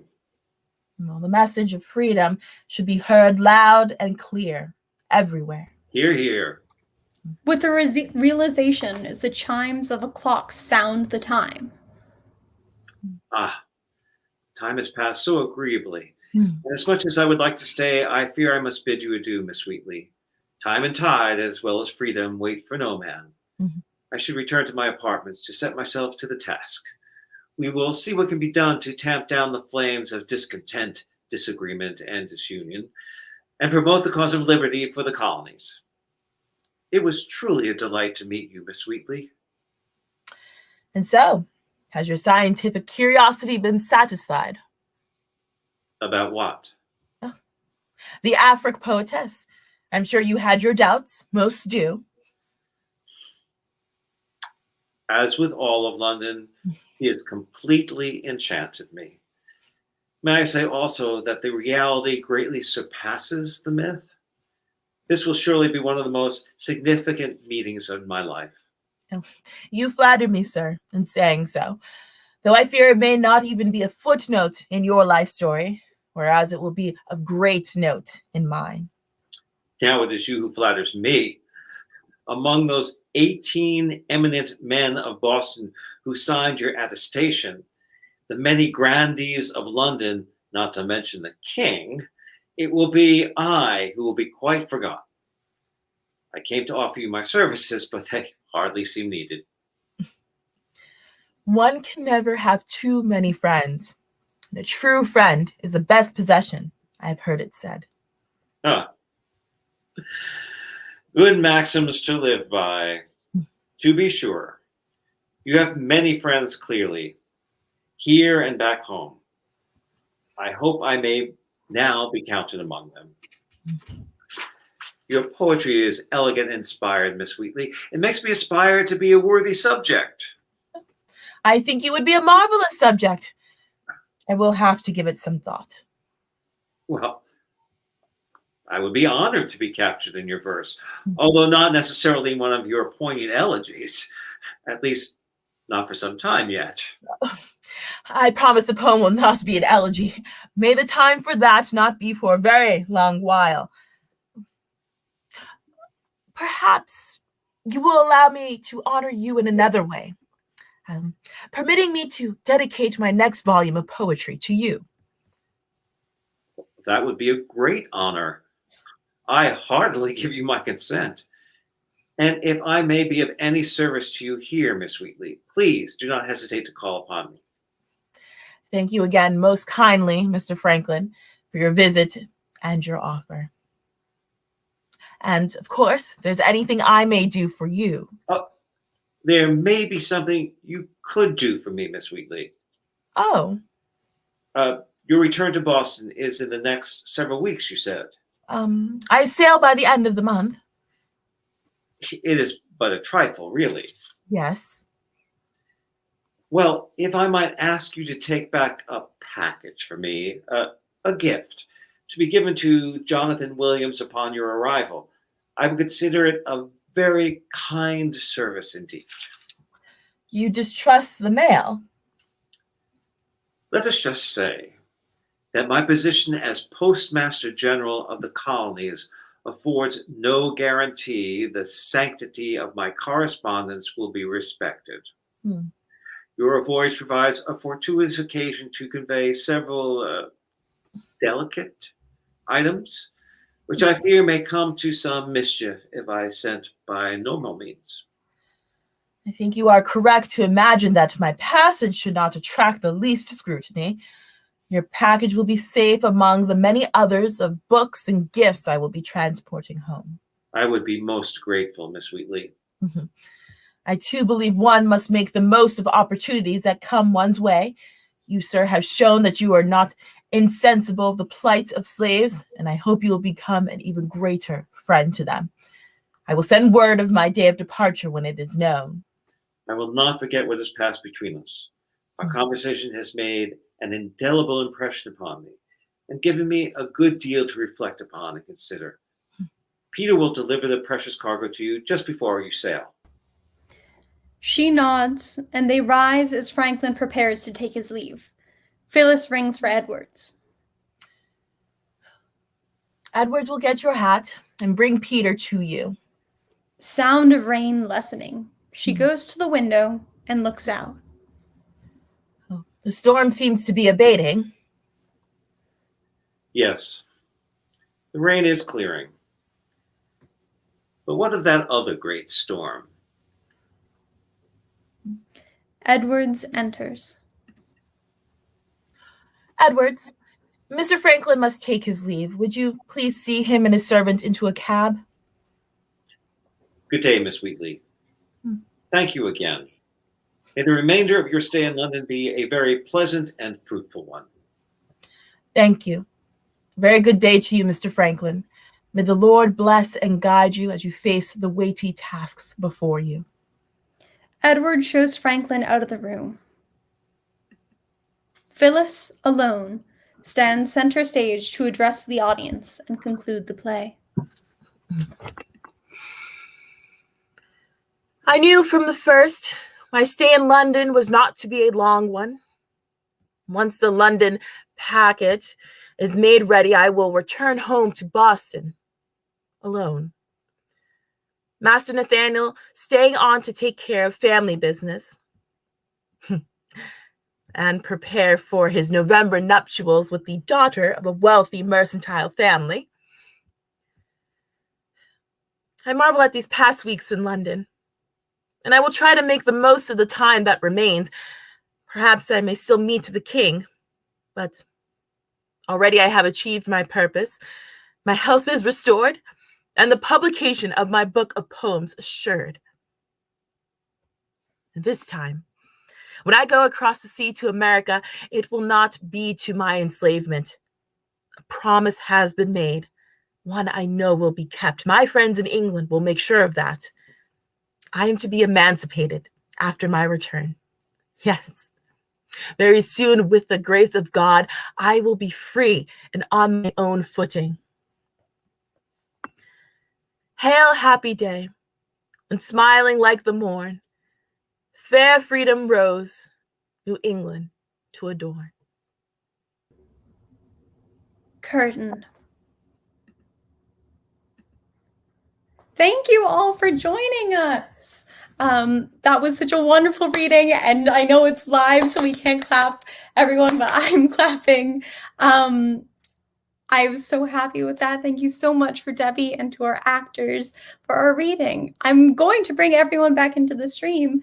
And like I said, if you have any comments or questions, anything you'd like to ask the playwright or the actors or myself, please put them in the comments. You can find them either in the chat section or in the comment section on YouTube. I'm going to bring everyone in now. Oh.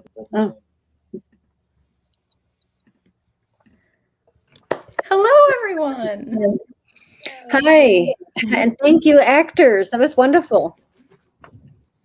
I so much enjoyed getting into that play, and actually when we were speaking before the play reading happened, Debbie and I were talking about how MSN went about choosing this play. Debbie has lots of plays to choose from, but we picked this one because of its historical contents, and Lexington is a very historic place, and we thought that it would be best for our audience. We're getting some comments in here, which is amazing. Someone said, impressive, it covered a lot of territory beautifully. She loved it. Someone said, beautifully done all, and someone else said, congratulations. So I think it was a real success. Debbie, would you like to tell us a little bit about what inspired you to write this play?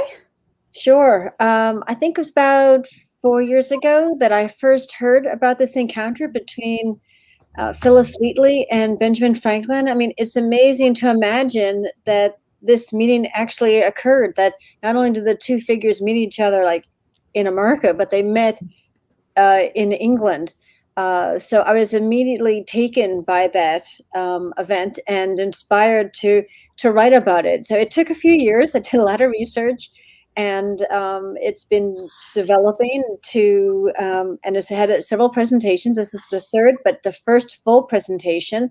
And I've been developing it and doing additional research and coming up with new ideas and inspiration along the way to get to this point. It was originally written for Old South Meeting House, where Benjamin Franklin and Phyllis Wheatley have very close ties. That's mentioned in the play. That was the Franklin Church. They had their pew, and if you go to Old South Meeting House here in Boston downtown, you will see where the Franklins, well, when they're open, you'll see where the Franklin family sat and prayed. And although Franklin was baptized in the first iteration of that church, he mentions it was the Cedar Meeting House.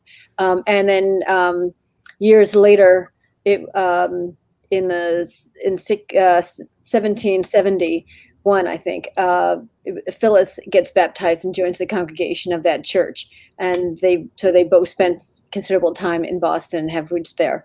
And it was through a conversation I had at Old South Meeting House that I found out about this wonderful gem of historical tidbit and came up with this play. Fabulous. We're getting so much wonderful feedback from the audience. I'm wondering if anyone has any questions or comments about the play. Debbie, is there anything in particular that you're curious that the audience might have gotten? Or is there a way that I can see the comments on my screen? I haven't figured out where that if you might go be. up to the right panel, there's something that says comments, and then banners and brand and private chat, and if you click on comments, you should be able to see. Oh, okay. My screen was shifted to the side. Okay, let me go into comments. Wonderful. And we just got our first question, which is John Bates asks, what is known about the actual discussion? Do you know what's actually known between them? That's a great question. There is very little known about this meeting, so it took a lot of really digging into these figures' lives and their times to come up with an imagining of what their meeting was like.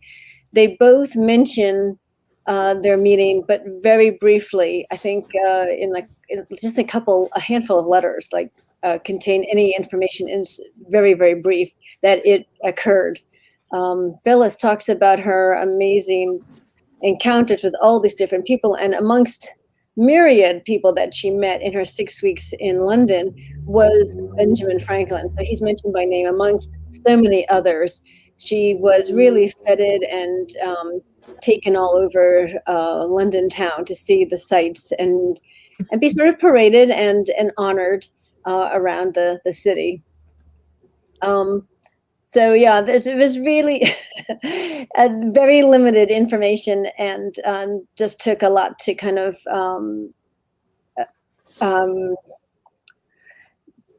get into the mindset of the characters and what they might say, and basically much came from my imagination, but it was founded upon a lot of research and kind of expanded upon.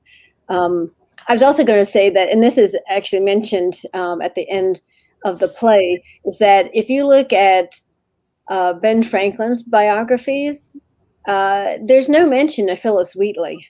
So she is not even a footnote in there, but in all of her biographies, he's always mentioned. So I mentioned that at the end of the play, because she was the rock star of her time, and Ben Franklin's star, he mentions this, is sort of falling. And hers is like rising. This is the apex of her fame in 1773. It was just an amazing year for her. And as soon as she's back in Boston, she is emancipated. I'm not sure of the exact date. It's sometime between her arrival, which is middle of September, and middle of October. Wow, thank you. We have another question from Bill Lewis, who said, how did you come up with the language? Did you just read the stuff they wrote and try to mimic that? Exactly. I was looking at writings of the time. Their letters are available, and Phyllis's poetry. So I really tried to get a sense for how they expressed themselves, what their thoughts were. I have some of Ben Franklin's maxims in here. There's quotes. He talks about his experience attending Whitfield's sermon in Philadelphia. He did that very experiment, and he talked about it. So he brings that up. So where possible, I tried to use their exact words, and it is available in different places. So I tried to be as respectful as possible, but I also added a bit of drama. Because it probably was, maybe a half an hour encounter. I had little, maybe there were refreshments, maybe not. It was in some fine household where she was staying. She was at various wealthy families' homes. They had all connections to the Wheatleys, and it probably was very polite. And it may not have been very significant. So, or it could have been. We actually don't know. But I added some dramatic elements to it to have a bit of intrigue. I'm not sure if people caught this, but there is the hint of the idea of Benjamin Franklin being a spy. That was something that he was considered to be when he was in France, but there's a bit of that subterfuge when he's asking Phyllis to take a packet back for him on the ship, so that he would, because they were checking everyone's mail, and you really needed to have couriers take important things back and forth. That was really interesting. I think that those were the subtext and the drama that you sort of added. We, myself and the actors, did 2 rehearsals, and we did 1 rehearsal where we just did a read through. And I think that one was really surface sort of value of things. And in our last rehearsal, we really started to dive into the different subtexts, and that was really interesting. I really love that. We have a question, another question from John Bates, who said, wondering what each actor might have found as a particular challenge in this. Do any of our actors want to start us off with what might have been a challenge for them? I guess I can start. Yeah. So you guys know, but the audience may not know. This is now the 3rd time I've done this. And each time, and it's not necessarily a bad challenge. I think it's a very good challenge as an actor to be able to go along on this journey of the editing of this work and being able to try out new things each time and sort of explore that role again and again. Because although you may have that in a typical run of a show, once that show is over, then typically you don't do it again, or you won't do it for some time again. So this was a very happy challenge to take on, I would say. And it's definitely one of those things, because I do interpret as Phyllis on almost daily basis for my job. So it's kind of one of those things of figuring out, oh, how do I take those instances of knowing what I know of her life and still input that into who she is, but also remembering that although very intelligent, I think because of her age, she's still quite naive, and those kind of things. Yeah. Really interesting. Kevin, Brian, do you have anything? Yeah, this is the first time I played Franklin, obviously, although I've been in 1776 several times, and in that, of course, not as Franklin, but he's kind of cute in 1776. So trying to understand the complexity of Franklin. He's not, he is complex. He is not necessarily a nice guy, and he's not necessarily a bad guy. So just trying to find those things in him, which really, in just 2 rehearsals, is kind of hard to do. Trying to figure out what he's doing, why he says certain things to her, in what ways he's provoking her. Just, what is his motivation right from the beginning? I mean, when we first read it, I was just being very sweet to her. But then I realized, no, he's there to check her out. Mm-hmm. And I think he's read her work and he likes her work, certainly, but he wants to know how authentic she is, and he challenges her, and I think is quite surprised when she is so challenging to him.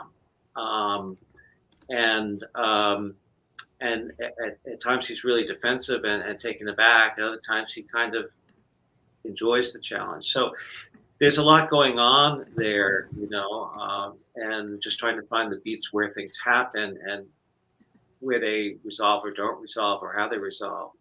That was a challenge. I'm going to interject for a quick second, because someone just said, would you introduce the actors, please? I realized I've completely failed at my job. I haven't told people your names. So our Benjamin Franklin was played by Kevin Gross, and Groppy. So sorry. And we have Edwards was Brian Savage, and our Phyllis was Catherine Philip. And I'm going to post in the comments. I have our website, and it has their bios and headshots up if you wanted to go find out more about them. Back to you, Brian. Kevin. Kevin, sorry. Just one other thing to say. I think because when Debbie just said that some of the language in the dialogue was lifted from letters. The sentences, to make them feel like I was just talking, sometimes was hard. They're long sentences, for instance. So that was tricky a little bit, but so it took a little while to sort of figure out how to make sense of them, in a dialogue kind of way. But I had great fun doing the lines, Debbie. Great fun. Thanks. Brian, did you have any particular challenges? I think the position was written fairly straightforward, so not really. Brian did a really wonderful job of bringing lots of energy into scenes quickly when he was out for a long time. That's hard to do virtually as well.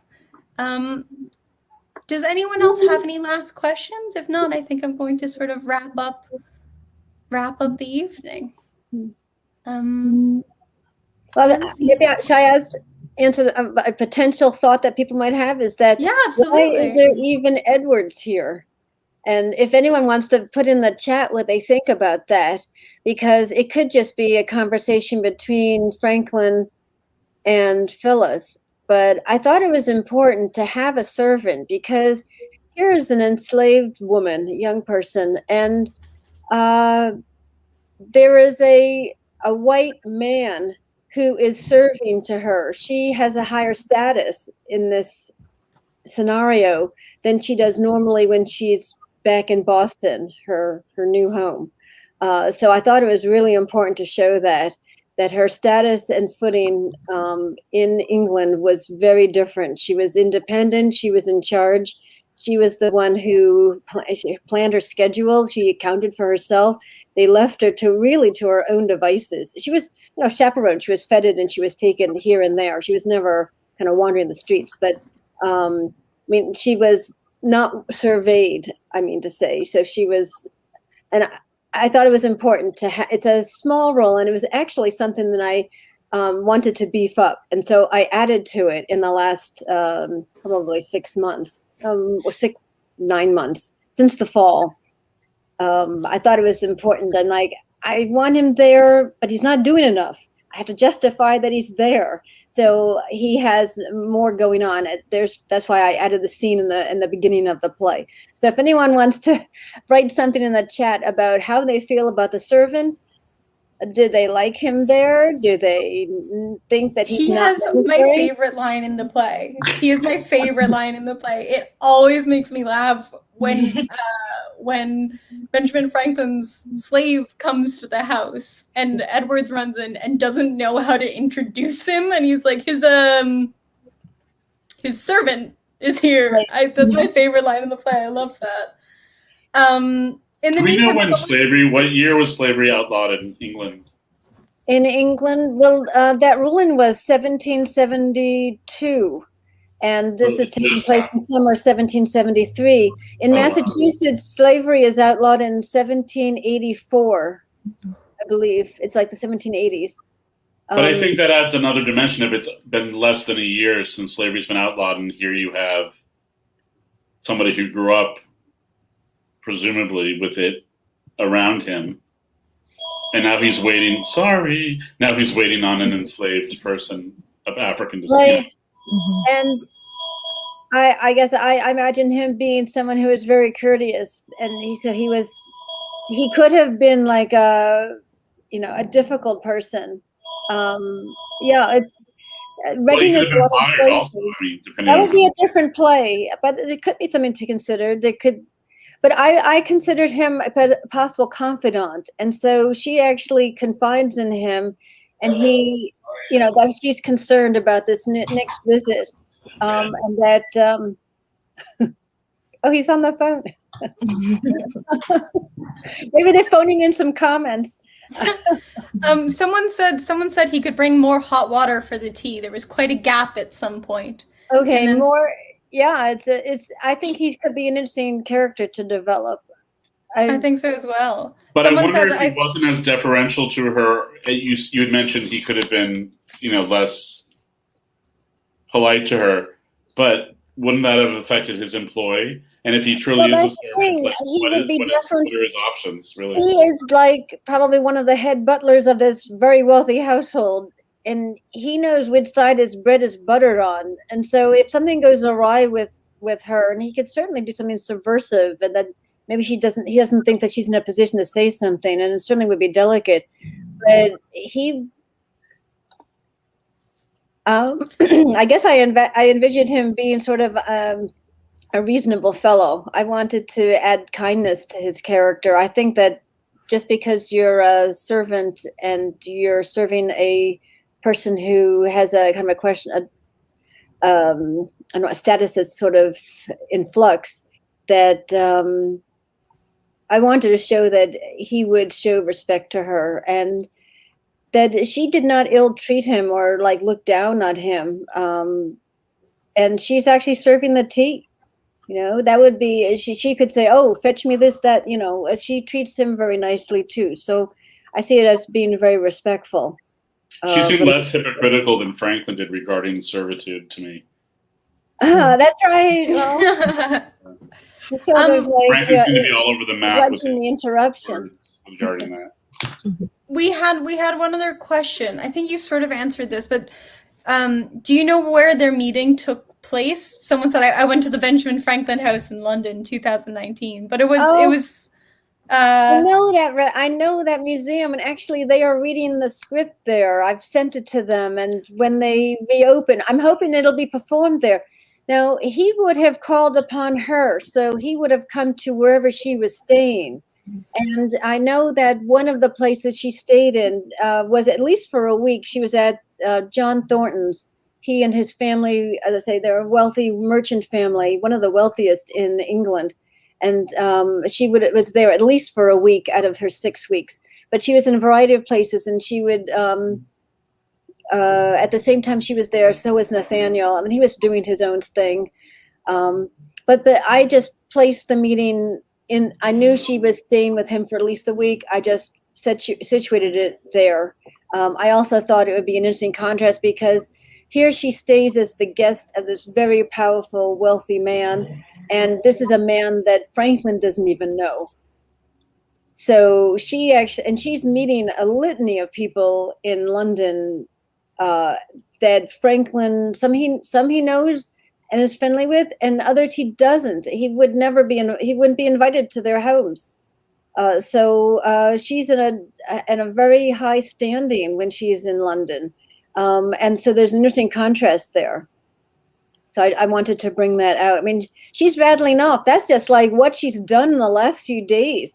At this point, she's only been in England maybe 2-3 weeks. She has another 3 weeks to go. I know that this is something that I'm surprised no one asked, but you're probably wondering, when might have this happened? We know she arrives June 17 in London, and and then she leaves on the 27th of July. That's the time frame. And then we know when this might have taken place, because Franklin writes to his niece's husband in Boston to say, I've just had my meeting with Phyllis. It doesn't go into it very much, but just says it happened. And that was dated July 7th. So we know that is after June 17 and before July 7th. And so it's like, I kind of made it early July.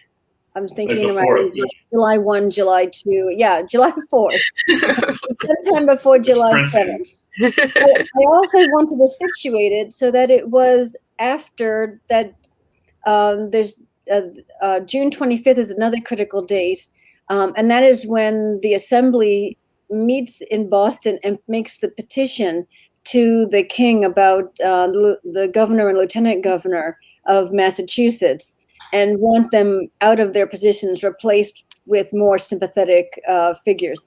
And then he can refer to it as a fait accompli, and say it's a reflection on how the news travels. Someone is writing to him, this is what I've imagined, the month prior, because he needs like 4 to 6 weeks to have the news arrive to him. It arrives in early July, a week after the event that it talks about has actually happened. So it's just an amazing a thing to imagine in this day and age when, you look at the phone and you have the instant news. You know exactly what's happening across the world from moment to moment. You can text someone across the world or phone them or whatever, or send an email. The communication is so instantaneous now. And back then it would take a month and a half to get, or more, to get news. Really interesting. Well, thank you all, everyone out there, for attending, and thank you for your comments and your questions. It's hard to do this in a virtual world, but it was really lovely to feel that connection. Thank you to all the actors. They worked so hard, and they really went above and beyond for rehearsing this play with us. And thank you, Debbie, for writing it. It was a lovely experience. Well, thank you so much. Thank you, Anna, and all the actors. It was really fantastic. This is just tremendous to see the whole play drawn like this. And thank you all for coming and your comments. I've been looking over at the chat to see what everyone has been saying. So thank you very much. If anyone has any follow-up, certainly contact me. You can get in touch via Anna, and I'd be happy to answer any additional questions or comment and see other comments you might have. Absolutely. And a recording of this performance will be up on our site as well, and you can comment on that. She'll have that link. Thank you all for coming. I hope you have a wonderful rest of your evening, and hopefully we'll see you at the next performance. Good night. Bye-bye, everyone.